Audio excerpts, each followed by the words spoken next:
Почитувани слушатели, ви посакувам Божи благослов. За денес ќе зборуваме на тема блаженства или карактерот на граѓаните на Небесното царство. Во Матеј 5 глава се вели: кога виде многу народ, Исус се искачи на гората и, откако седна, му пристапија неговите ученици и кога ја отвори својата уста ги поучуваше, велејќи.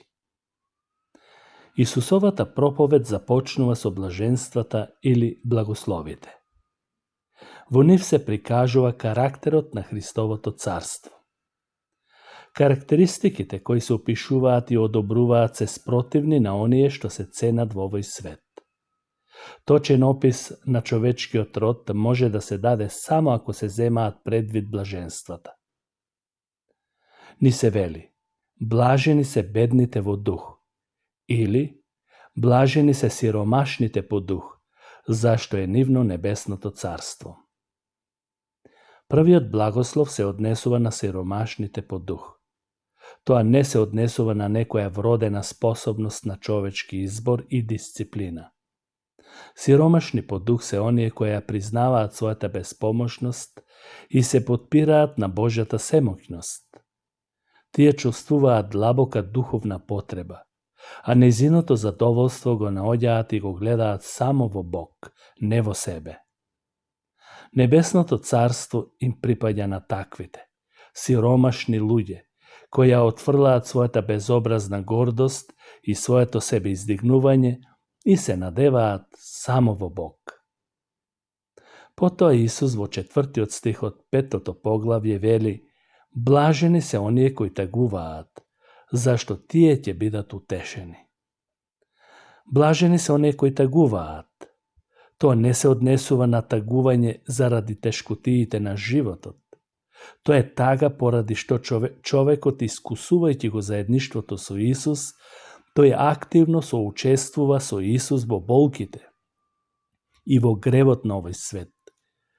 Тоа подразбира да се почувствува Христовата тага и жалост што ги чувствува тој, гледајќи го паднатиот свет отуѓен од Бог и безнадежен.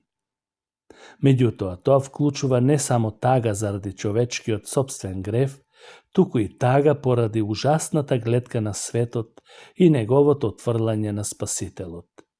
Тие што се жалост или тагуваат заради своите гревови и гревовите на светот, еден ден ќе бидат утешени. Бог ќе ја избрише секоја солза од нивните очи.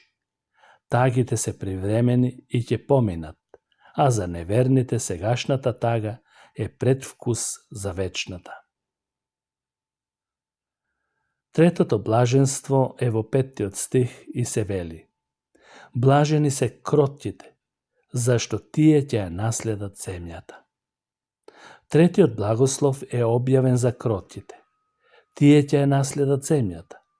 По природа таквите луѓе можеби биле груби и темпераментни, но кога ќе се понизат и предадат себе си на Христовиот дух да ги води, тие се кротки и благи, исто како и нивниот учител. Кроткост значи прифаќање на својата ниска положба. Кротката личност по само себе е понизна и добра, иеко може да биде лав за Бог, кога е во прашање неговата вистина или да им излезе во пресрет на оние кои се загрозени. Библијата вели насекаде и во Стариот Завет, во псалмите, например 37 псалм, кротките ќе ја наследат земјата. Сега додека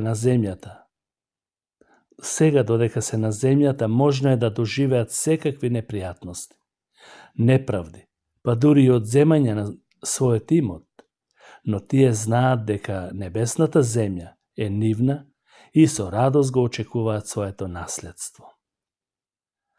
Во 4 благослов или блаженства се вели: блажени се кои гладуваат и жедуваат за правда, зашто тие ќе се наситат. Благословот се дава на гладните и жедните за праведност. Ним им е ветено дека ќе бидат наситени. Тие копнеат за правда во сопствениот живот, посакуваат честност и праведност во општеството и насекаде, бараат практична светост во црквата. Тие чувствуваат жет која што ниту една река на земјата не може да ја напои. Луѓето со ваков апетит ќе бидат изобилно благословени во Христовото идно царство. Тие ќе бидат наситени, бидејќи вечна ќе биде правдата по која копнееле и жедувале. Потоа имаме блажени се милостивите, зашто тие ќе бидат помилувани. Во Христовото царство милостивите се благословени. Да се биде милостив подразбира да се действува милостиво и да се искажува милост спрема другите. Во една смисла тоа значи да се отстрани казната кон тие што ја заслужуваат, а во поширока смисла подразбира да се помогне во потребите на оние кои што самите не се во состојба да си помогнат.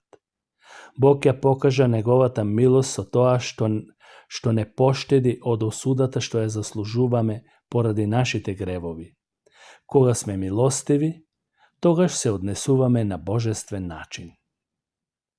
Во 8 стих се зборува за чистите по срце или во срце.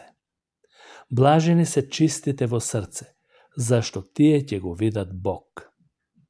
Бог ќе го видат оние што имаат чисто срце. Тоа е гаранција за сите кои имаат и се држат на моралните начела. Личност со чисто срце има чисти мотиви, несебични, чии што мисли се свети и совеста чиста.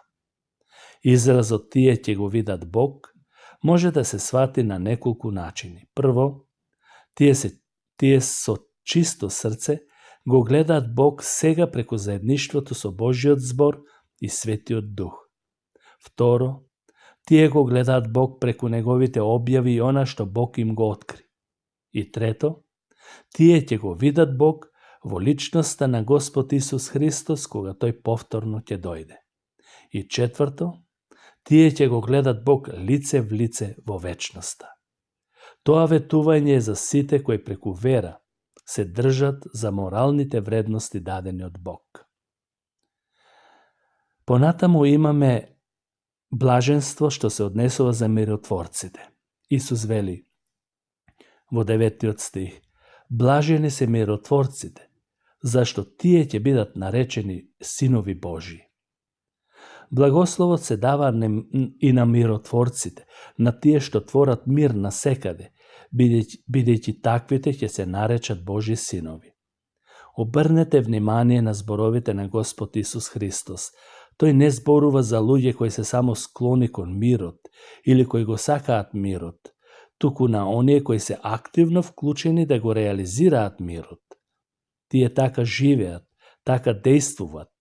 Природно е човекот од страна да ја гледа борбата, но божествениот пристап е да се действува позитивно во остварување на тој мир, по цена дури да се поднесе злострадање додека не се постигне.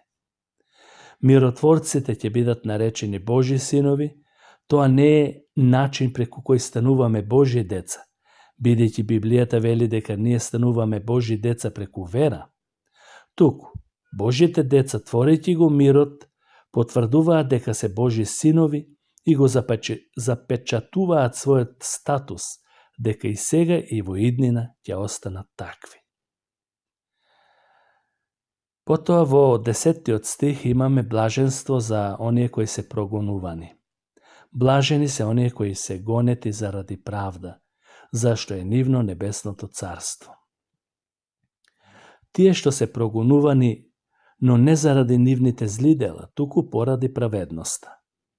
Божјото царство им е ветено на оние верници кои трпат поради правење добри дела. Светот не ги сака, бидејќи со нивната честност тие ја осудуваат совеста на оние што се нечестни. Го изнесуваат на виделина нивното непријателство спрема Бог и нивната расипаност, и затоа го мразат праведниот живот на праведникот, бидејќи им ја разоткриваат нивната неправедност. Потоа, вели Исус, блажени сте кога ќе ве навредуваат и гонат и изборуваат лажно против вас секакви лоши зборови поради мене. Последното блаженство изгледа како да се повторува од претходното. Меѓутоа, постои една разлика. Во претходниот стих темата е прогонство заради праведноста, а во овој стих прогонството е заради Исус Христос, поради тоа што припаѓаат на Него. Господ Исус знаеше дека Неговите ученици ќе бидат прогонувани поради тоа што припаѓаат на Исус. Историјата тоа го потврдува со непрекинато непријателство против сите Негови припадници. Мнозина се убивани, прогонувани и истерувани од своето огниште само затоа што живеат за Господ Исус Христос. Но Исус им ветува радост и вели: радувајте се и веселете се, зашто голема е вашата награда на небесата, зашто така ги гонеа пророците кои беа пред вас. Да се поднесува нешто поради Исус донесува радост. Голема е наградата на сите кои на ист начин претрпеле маќи поради оваа свето име Исус. Старозаветните пророци, Божји слуги, останаа верни иеко беа прогонувани. Тие што ќе издржат како нив ќе ја делат нивната сегашна радост, а и идна слава. Всушност, блаженствата представуваат портрет на примерни граѓани на небесното Христово царство. Во нив се среќаваат зборовите праведност, мир и радост. Апостол Павле најверојатно мислел на овие блаженства кога рекол: зашто Божјото царство не се состои во јадење и пиење, туку во правда, мир и радост во Светиот Дух. На Господ Исус Христос нека му е слава и чест во сите векови. Амин.